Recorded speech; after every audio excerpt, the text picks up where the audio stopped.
சூப்பரான ஒரு கார மாங்காய் எப்படி செய்யுதுன்னு பார்ப்போமா வாங்க. பழைய சாதத்துக்கு அவ்வளோ சூப்பராக இருக்கும். எப்படி செய்யுதுன்னு பார்க்கலாம். 5 போல் நீட்டு காஞ்ச மிளகாய் எடுத்து தண்ணி ஊற்றி நல்லா ஊற வச்சுக்கலாம். ஊறின காஞ்ச மிளகாய் எடுத்து ஜாரில் மாற்றிக்கலாம்.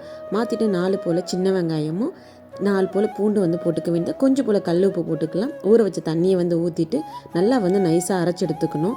அரைச்சி எடுத்துட்டு இந்த மாங்காவை நல்லா அம்மிலோ இல்லைன்னா ஆட்டு உரலையோ வச்சு தட்டி எடுத்துக்கணும்.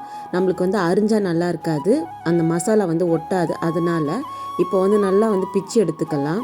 அம்மிலே இந்த மசாலா அரைச்சி செஞ்சிங்கன்னா இன்னும் சூப்பராகவே இருக்கும். அது கூட வச்சு மாங்காய் தட்டி தடவினீங்க இன்னும் அதை விட செம்மையாக இருக்கும். இப்போ அரைச்ச பேஸ்ட்டை எடுத்து நம்ம மாங்காவோட தடவிக்க வேண்டியது தான். சூப்பராக இருக்கும். பழைய சாதம் இருந்தால் தயிர் ஊற்றி சின்ன வெங்காயம்லாம் போட்டு இந்த மாங்காய் ஒரு பீஸ் எடுத்து வச்சு சாப்பிடும் போது தேவாமிர்தமாக இருக்கும்.